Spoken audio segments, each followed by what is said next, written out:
Hello, my friends. This is Joyce Edison, your friend here at the Resilience Catalyst podcast. And today we're going to have an important topic to discuss. How many of you have been divorced, have friends and family members who've been divorced? Or how many of you are leaders who are leading employees who are going through divorce? You see the challenges, you see the pain, you see the upset, and you see the time away from work, the cost of divorce on workplaces. And today we're going to look at the overall impact of divorce on your organization, your employees, your workplace, and how you as a leader might bring new tools to your employees to help to reduce divorce or the impact of divorce in your workplace. I have an amazing guest with me today. I want to welcome you, my guest. Vicki Townsend is the founder and president of Bridgewell Care. And she has created some innovative tools and strategies and frameworks around divorce. She has been helping families and organizations deal with divorce and the cost of divorce in organizations for leaders internationally. I think you need to listen to her, and I am excited to hear more from Vicki and to chat with her. So join us for this amazing conversation. Don't forget to leave your questions below, ask questions, and share with those in your network who may be going through a divorce or have a colleague going through a divorce right now. Vicki, welcome.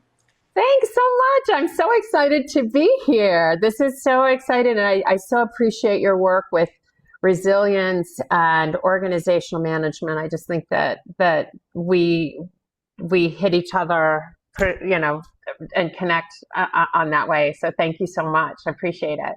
Oh, my pleasure having you. I love when we talk about divorce, how important is a subject like this is. And I think sometimes when you are in the workplace, there are certain topics that almost seems like taboo. You shouldn't talk about. They shouldn't be talked about in the workplace. And I have been there. When I created my model, I added spiritual wellness as a key element to it. And I got a lot of pushback. So tell us first, how long have you started doing this? What was some of the pushback you got? And what are some of the ways you go about educating and creating harmony in this topic for your audience in the corporate arena? Well, let me just start by that I've been a disruptor in the divorce industry for over 2 decades now. My own personal story is that I've been down this path now more than once. I've spent on my side, on my last divorce, was over $100,000. And if I knew then what I know now, I'd be about $95,000 richer. And that's not a joke. It's not a lie. And I'm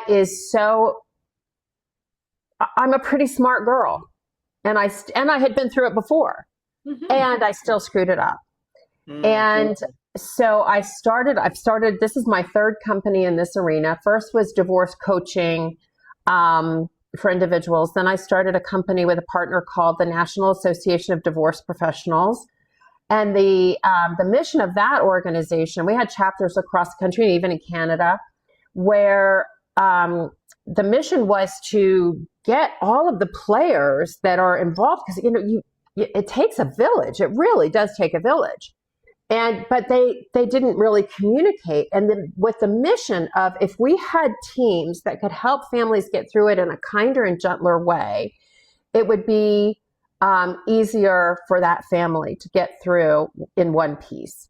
And in doing that, I was kind of responsible for the education piece. And keeping everybody with their CLEs and continuing education credits. And, we had not only lawyers, but we had financial advisors and CPAs. We had mental health counselors and realtors and mortgage people and private investigators. And we really wanted them all to understand everything there was to know so that they could help their clients make better decisions and not spend $100,000 I can't even tell you how many people I've talked to that have spent in the millions. And I just think it's crazy. I think it's absolutely crazy to spend your life savings ending a marriage that isn't working.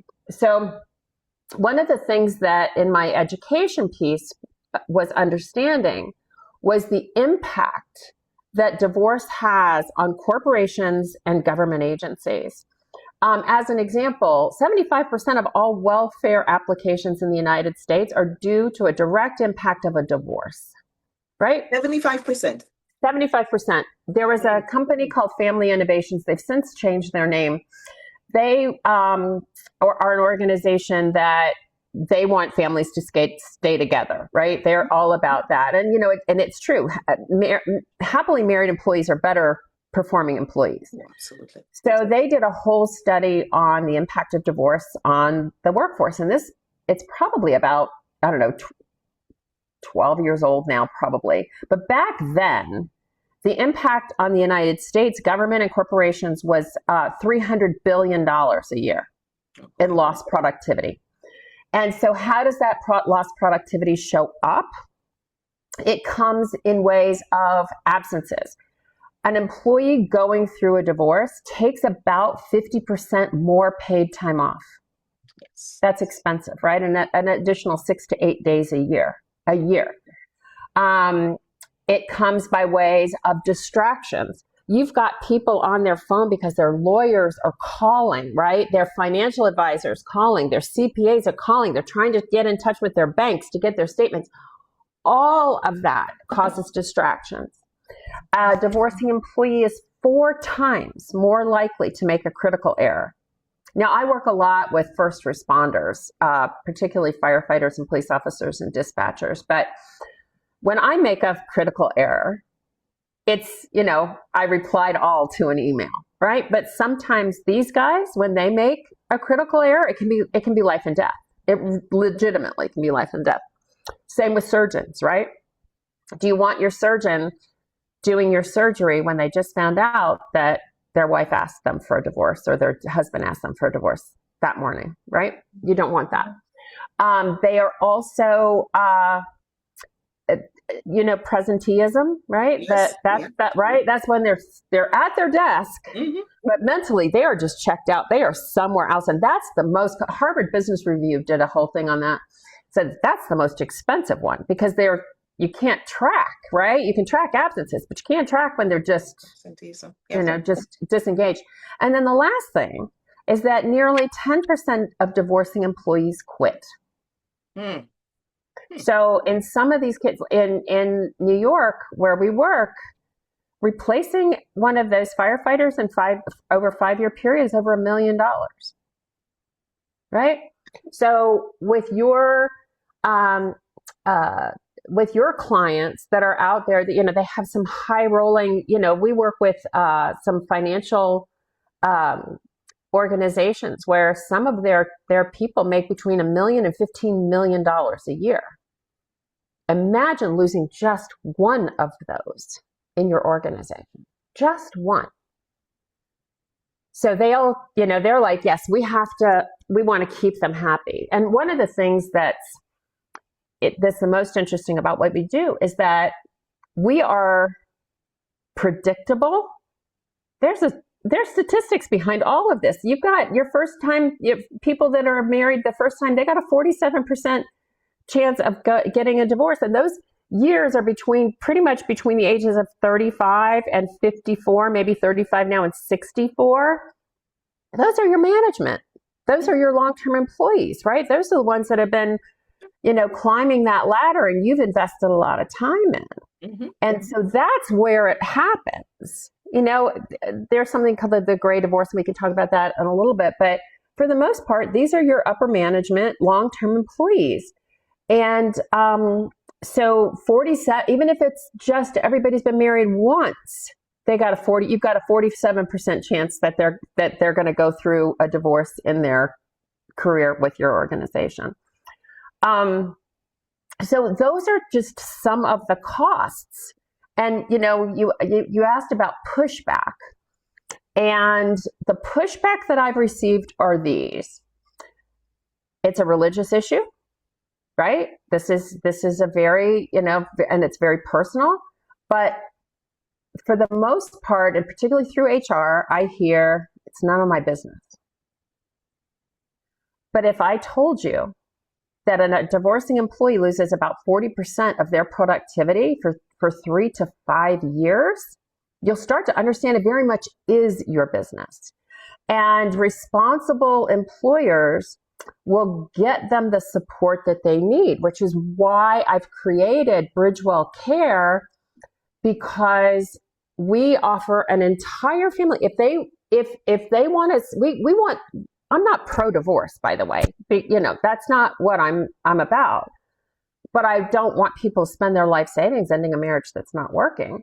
And if I can save their marriage, I absolutely want to do that. That's why we've partnered with an organization where on an app like this, you can go through a process without having to step into a marriage counselor's office. You're not broken. I think that there's just been such a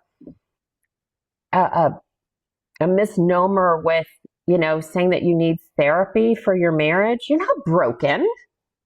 You just need to learn how to communicate with each other. You need to be able to listen to each other. You need to be able to speak clearly to each other. So we partnered with a company called Our Relationship. It's currently used by the Department of Defense because nobody has a higher divorce rate than our military. And at the end of the day, it has the same exact success rate as in-person marriage counseling. Only you can do it from the comfort of your couch right there. You don't have to make any confessions to somebody that you don't know about some of the things that you've done. And if I can save that marriage, that's great. If not, I want to take them down a path where they don't spend their life savings. They have a shoulder to cry on, but more importantly, they have guidance and direction to get them through this labyrinthine system and get them to be able to take a breath.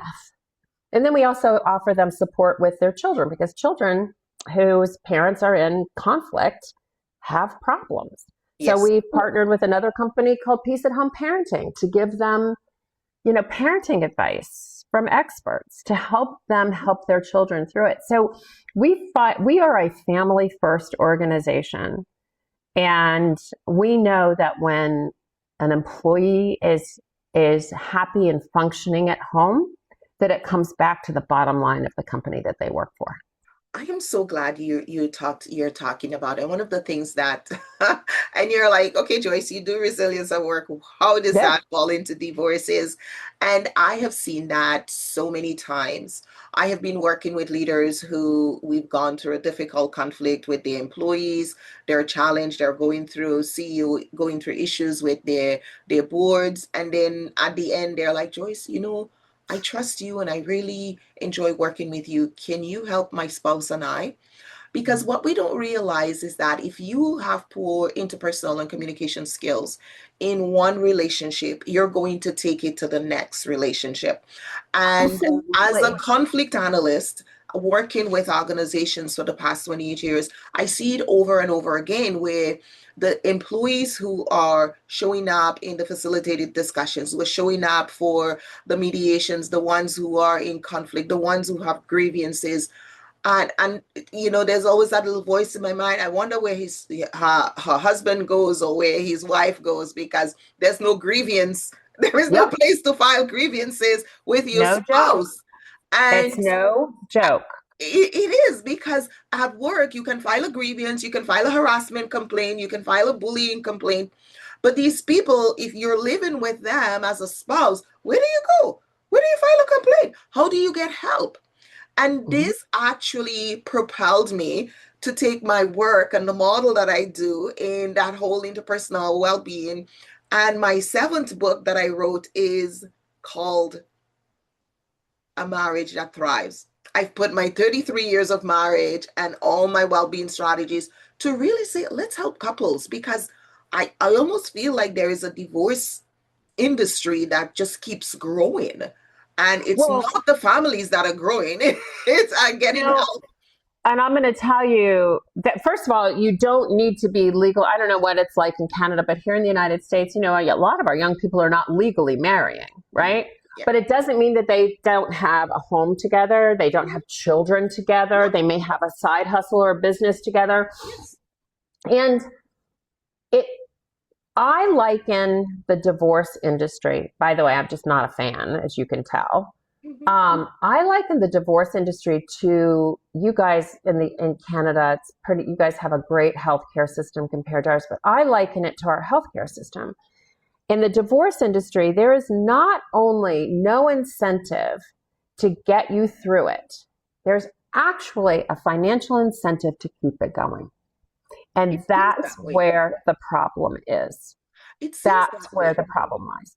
But where is that coming from? And how do we, in organizations, recognize that our team members are getting divorced, our coworkers are getting divorced, the cost of getting divorced? So how do we stop? How do we counteract this divorce industry that only the lawyers are getting more, really are the ones benefiting from it? At the end of the day, when people tell me my divorce was $125,000, my divorce, I was like, that's generational wealth. I have to tell you, I'll give you some examples. I mean, I cannot tell you, I do work with a lot of first responders, and these are not, this is not Jeff Bezos' divorce, right? This is not Bill Gates' divorce, right? This is they have a pension, they'll have some equity in their home. And I cannot tell you how many of these guys I've talked to that, after I've talked to them, after they've already been through it, and they go, oh, I spent 68 grand on mine, one guy said. I spent 80 on mine. And I'm like, that is life-changing for these guys. Yes. And right. And so, you ask, well, and I also think that, these things are getting in the way of our connection with our spouses. There's a lot of things that's going on. And I believe that, we have a crisis. There's a few things going on, right? Women are working now. We're not staying married for financial reasons for the most part, and we have to have a true connection in order, or else we're kind of out. And what happens is this. And there's a lot of money to be made here. And that conflict and chaos, if you're an attorney and you've got this, this, cha-ching, cha-ching, cha-ching. And every letter, and I think that's what people don't understand. Every letter your attorney writes to the disputing party, every call, that's money that could go to your children's education fund. Right. That's money that could go to your grandchildren, RESP. And so I think we need to, and in my book, one of the things I talked about is the foundation. We need to give people intelligence about what marriage is. Yes. I don't think we are educating our generations enough about what a marriage is, because a marriage is an institution that you're entering, and humans can mess up any institution. So you need to protect your marriage from yourself. Well, and I will also say that so there's something called ACE scores. It's adverse childhood experiences. If you score high on, it's a very simple test. If your people want to look it up, it's you can look up adverse childhood experiences. It's a 10-question test, and the higher your number, the higher your likelihood for divorce, for homelessness, for drug addiction, alcohol abuse, incarceration, divorce, all of that stuff. And when you have a high ACE score, which a lot of first responders do, they likely did not have a family life as a child that gave them a good model with which to move into their own relationships with, right? So if you had a very tumultuous childhood, you'd likely bring that into what happens in your adulthood. But more importantly, getting back to employers and why this is important. When you have somebody that loses their life savings. Okay. So when you have an employee who's going through it and may spend their life savings on this process, they're going to need a raise. Mhm. They are likely, they have a higher likelihood of quitting. Mhm. Um, Can they I have stop you and ask you about the quitting? Sure. Go ahead. Because that is one piece that most people will ask. That doesn't make sense, Vicky, because they now are in financial debt. Why would they quit? Aren't they more likely to be suicidal or to Oh yes, go they're into like that depression? too. Yeah, That too. okay, okay. That too. But the number one reason that they quit is they didn't feel cared for during their nobody gave a damn, right? If you can imagine, keep your divorce at home. Don't bring that crap to work. Well, guess what? It's really impossible not to, because it's a part of who you are, your marriage, your relationship, your divorces. But with all of that said, when you have an employee that's in a financial straits, that has just, these bills are packing up and packing up. It is, the average divorce here in the United States is $25,000 net dollars. That's just the average, right? That's just the average. That's not counting, any of these other things. And I will tell you that it's easy, just like me. You'll sit there and write checks all day long to get you. If it solves my problem, another $5,000 check. Here you go. Another $5,000. Here you go. Take it. Take it. Take it. Take it. Take it. Just get me out of this pain. Right? People will, and a financially unstable employee is not a great employee to have. Right? You want them to be secure that way. So the first reason is that they felt unsupported at work.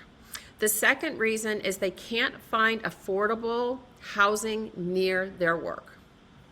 The third, and that's why we also have mortgage experts that we help, and we actually will craft a settlement statement so that your employee has 20% more buying power just by the language in the settlement statement. So the second reason is they can't find affordable housing near work, and the third is they can't find affordable childcare. So some of them will go back to mom. Yes. Right? So And we're talking about both men and women, because there are both males and females in every industry absolutely. now. So, Absolutely. and both are impacted differently. And you talk about a really good point here, going back to living with their children. And so now you're seeing seniors have children in their 40s and 50s moving back home because they've gone through a very expensive divorce. Yeah. And so it's a mess. It really is a mess. But how do we help to reduce the divorce? And what I see and what I've noticed is that we are in somewhat of a resilience deficit. People don't have the strength, the energy or the mind, because one of the things that resilience does is help you to think critically and help you to make good decisions. And when we see the amount of poor decisions they're making in their lives and the choices they're making, that's really impacting their marriage, and the inability to communicate, as you said, and to resolve conflict. So we talk about that conflict resilience. I think what I've noticed is that employers who invest in their employees to teach them these skills, they take them home. Case in point, I was working with I do a lot of work with different the government institutions, and did a big piece for the leadership in our provincial government. And I put it, the leaders were going through our relational resilience program. This is designed for leaders to be able to be better at communicating with their staff and with their teams, and to lead their teams better. And one day, one of the leaders, he said, Joyce, I just need to say this.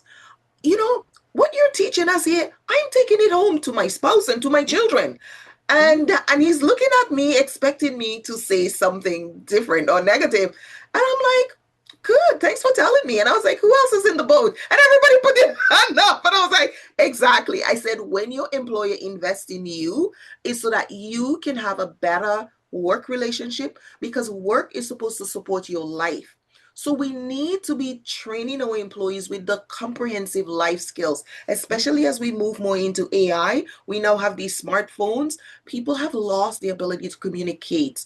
to Yep. pay attention. Some of the resilience competencies and currencies that we teach, one is attending. We've lost the ability to attend, to pay attention, and Yeah, to I agree. truly attend to the emotions, the eye contact. And when we lose that in our marriage, we become aliens. We don't know the other person.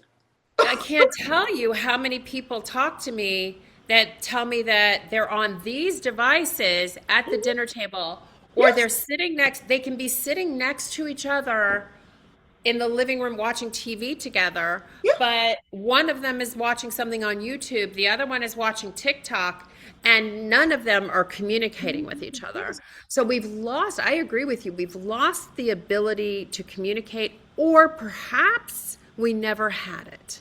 And that's one of the things, with what we see is that when couples go through some of these programs like the ones that you offer with our relationship program that we offer, those communication skills that they learn at home come back to the office and Mhm. vice versa, right. It's all about, the biggest cause of divorce from my perspective isn't about affairs or all those other things. It's about conversations and connection, right? Yes. Yeah. We've lost that ability. So, Yeah. and one of the, I guess I want to beat a dead horse in this moment, but you know, we have made divorce like it's just super easy. And there's just so many other avenues to that dopamine hit that doesn't include your spouse. And we have to get back to understanding how to create those moments with somebody that's your partner, and then having that, come back to your workplace. Because I will tell you, a happily married employee is a better employee, is Oh, a more productive 100%. employee. So, 100%. so investing in your employees' relationships at home may feel like it's not your business, but it very much is your business. It is 100%. And on my website at joyceodidison.com, I have my personal website separate from my company.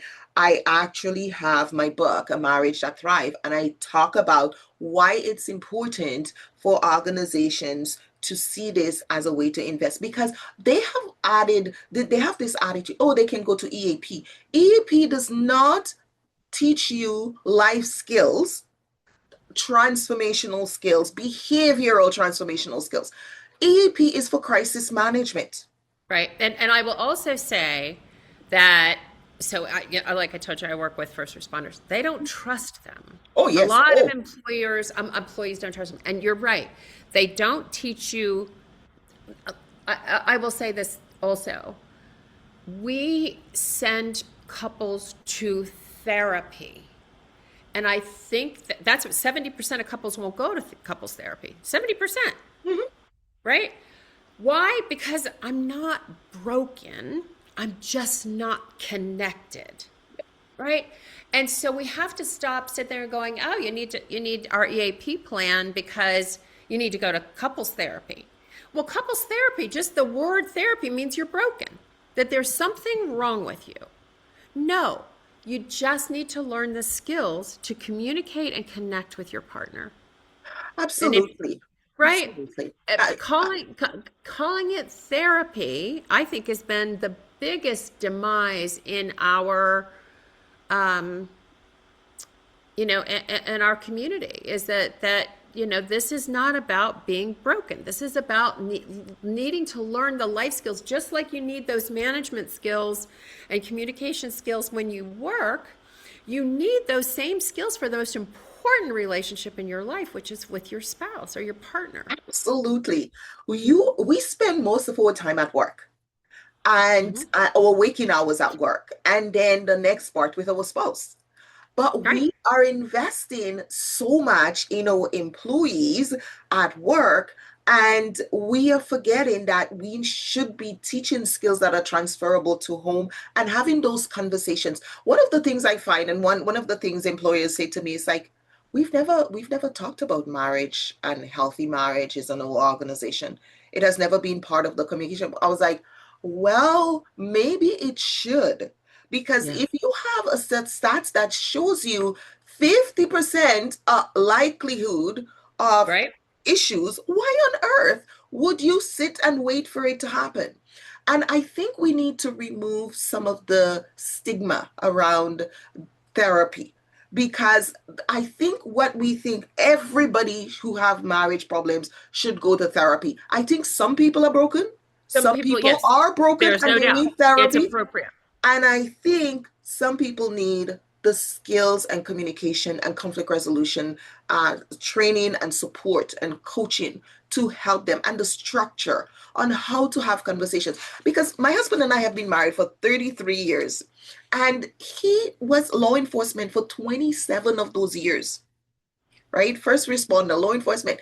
And the reality is, it wasn't easy all the time. I remember we had a conflict once, and I was like, "That's it. This is it." And he's like, "You're fixing other people. Fix us." And I was like, "Really? Oh." And it was 100%. He said, "You're out there fixing other people. Fix this. Why don't you fix your own stuff?"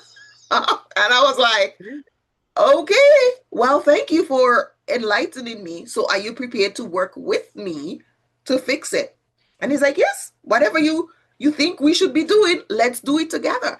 And I think it's when we abdicate our role and expect therapy to correct everything, we have to take the responsibility to transform how we engage with each other in the relationship because every relationship goes through stages and we're not prepared for the stages that our relationship is going to go to and the proper structure and handles that will allow us to be successful in a relationship through these stages because you can't be on a honeymoon all your marriage. There are times where you can't even stand that person or want to be in the same room with them, but you need to have the discipline to say, what am I thinking? What thoughts are keeping this in my mind and making me see this demonize my, I guess because I'm a conflict analyst, I was talking about why am I demonizing my spouse? What is going on? Is this really about something he did or is it something, a perspective I'm holding and what is it?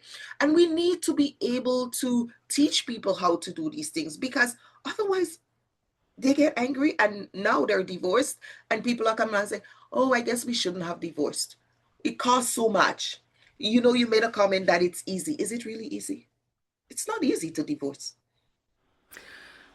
It's It's not easy in easy. our It's mind. not easy in that it's the system is labyrinthine by design, Okay, but it's easy to set to walk in and just go, I want a divorce. I know. That's the easy part. That's the easy part. That Saying it, and but doing right, it is not easy. right. No, doing it is not easy, but it doesn't have to cost you your life savings. It doesn't. I'm here to tell you it doesn't. I mean, we've worked on cases where their assets are in the millions, and we've done it for, $2,000. Mhm. You don't when a marriage is over, let's have some dignity. Let's make it so that you guys can still communicate to each other, particularly if you still have children Children, together. yes, that is so important. And to be able to go into the next phase of your life knowing that you handled it with some integrity and that everybody's going to be okay Mhm. and that this was a bump in the road, a big bump in the road, but that there is a way to get through it without destroying each other. There's a lot of Absolutely. money. Let me tell you something for your listeners. There's a lot of money to be made in revenge, Oh, right? yes. Oh, And yes. retribution, right? Mhm. There's a ton of money and it's not going in your pocket. Trust me on that. It's Mhm. not going on in your pocket. And So yeah, you're so right. Mhm. it's a family dynamics is very challenging. Yes. And there's oftentimes what you bring to it. And to your point, therapy is important for all of us. We're all screwed up, right? We all bring stuff to the party. But how you communicate, excuse me, how you communicate with your partner, how you connect with your partner can be a learned skill. Oh, yes, absolutely. We're It's a humans. We're learned always learning. I think that is the biggest problem when I work with couples. You can see those who are really focused on growth mindset and those who are closed mindset. Because right. those who are closed mindset is all about beating up on that person and taking revenge and complaining. And those who have a growth mindset said, this is where we are now. Where do we go from here? How can we make this more positive? How can we make this better for us? Because you are going to walk the journey. You can determine how you walk it. And I think that's the conversations I want to be engaged in more, where I think we need to be, because we're never going to stop people from getting divorced. That's never going to happen. But what we can do is we can reduce how many people choose to go in divorce, how many people get the skills to stay in their marriage and not to stay in an unhappy marriage. I have no taste for that. I'm not from the school of thought that you should stick to your marriage even if it's painful and even if you're struggling and it's killing you mentally and emotionally. I do not believe that. I think you need to be in a marriage that works for both people. You both need to understand each other. One of the things I do in our resilience platform, we talk about relationship with self and others. If you don't have a good relationship with yourself, you are not going to have a good relationship with anybody on the planet. It starts with self. So learning about yourself, learning how to connect with you, learning and understanding what makes you well, what triggers you is so important for healthy relationship. And we need to have those conversations for couples that are going through the divorce, couples that are struggling and working it through. I think this is just a very appropriate conversation to see what do we bring into the relationship? How do we show up as a partner? And what do we bring? 100%. Because that's often will trigger what we get out of it. I couldn't agree more. And I think that teaching skills like the resilience skills, teaching communication skills, is actually teaching leadership skills Oh, at the same time. This is when when I started this, when, people say this is none of my business. It very much is your business. It everybody's just business. is. It's It is. literally your bottom line, Hmm. right? When you recognize that an unhappy employee going through a divorce is losing 40% of their productivity, Yeah. getting them the support that they need should be a no-brainer. I want to thank you for this conversation. And as we wrap up, I just want to ask if there is something, if someone is listening here and they're going through a divorce, they are thinking of a divorce, or they are leading people who are going through divorces or have divorcing members on their team, what would you say to them that would help them to pivot and go through this the right way? Well, first of all, we would love to be of service to any of your employees. This is very rarely something that you can go through without some sort of guidance and direction. So first, we would love at Bridgewell.care to be that resource for marital disruption and relationship disruption. You don't have to be legally married to go, to have to go through child custody and child support and divisions of assets and all of those things. But understand that making them feel bad about, or, that leave your divorce at home, it's not the answer. Because being supportive, one of the things that we know that when an employee goes through this process and the employer is supporting them through it, that employee is more loyal. That employee is a more loyal employee and is much less likely to leave. So giving them support, giving them resources, and not making them feel like they are, a loser, they are, a terrible employee, blah, blah, blah. They're going through some stuff. Get them the support, help them through it, and you will have a more loyal employee that's happy. Because you know what? Sometimes you don't realize how miserable you are in your marriage until you're out of it. right? A lot of people sit there, oh, you're not a kid. I don't know what it's life is going to be like. Life's going to be fine. Life's going to be fine. It's going to be different, but life is going to be fine. And you're going to find your space. Yes. You're going to find your path. Great. I've been divorced now since 2013. I have no intentions of ever doing this again. I'm likely will not partner with somebody again. I love to go out on dates. I love to have, somebody to hold hands with, but I don't see myself doing it again. Which, if you had asked me that 20 years ago, oh my God, the thought of, not being with somebody was like a conversation I could never have. Now it's like, I've got too much going on.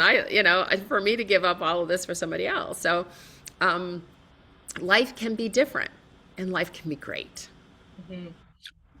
And that's encouraging. And for those who are going in their marriage, who are still in their marriage and still working it out, I think it's very important for them to get the resources to stay married and to stay happy and to thrive. 100%. Marriage is, people are supposed to thrive in their marriage. Like, I don't Yes. understand. Like, and the shame, there is such a heavy burden of shame that happens when people are divorced or going through a divorce. And it's like, the shame and the secrecy, you've killed somebody. I was like, no, it's just as if you broke some other part of your life.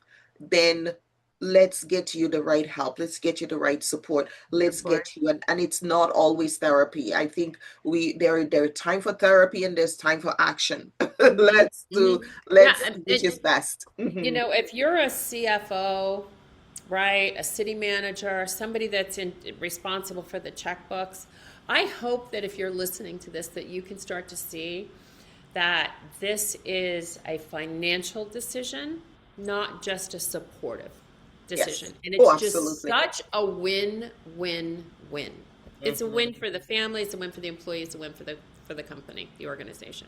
All right. Well, if you're listening today, I want to encourage you to check out the support Vicky offers. And if you haven't picked up my book yet on the marriage that thrives, there's lots of foundational tips and strategies on that. And this is a topic that we will continue to visit because it is an issue and it's a direct result to the resilience deficit that we're facing in our society. We're all too tired, we're all burnt out, we're all stretched. We find that we need more time away from each other and less time together to pull each other. And then when we come together, sometimes we show up empty. And so how do we fill up so we can bring that joy to a partnership and support that other person? Because so many couples tell me my spouse doesn't have the ability to help me. They're burnt out, they're drained out, they're tapped out. And most people expect that their spouse should support them. And when they lose that support, they feel that the marriage does no longer needs to continue and they need to walk away. But there's always hope and there's always opportunity to refuel, stay well, and grow. Vicky, thank you so much for being part of this conversation. We're going to paste Vicky's bio and information at the end of this recording. If you're watching on YouTube, you're listening, or you're on any of our websites, you will see this recording and you can check out what Vicky offers and ask questions or leave a comment and share with someone else who is in need. Thank you so much. Bye, everybody.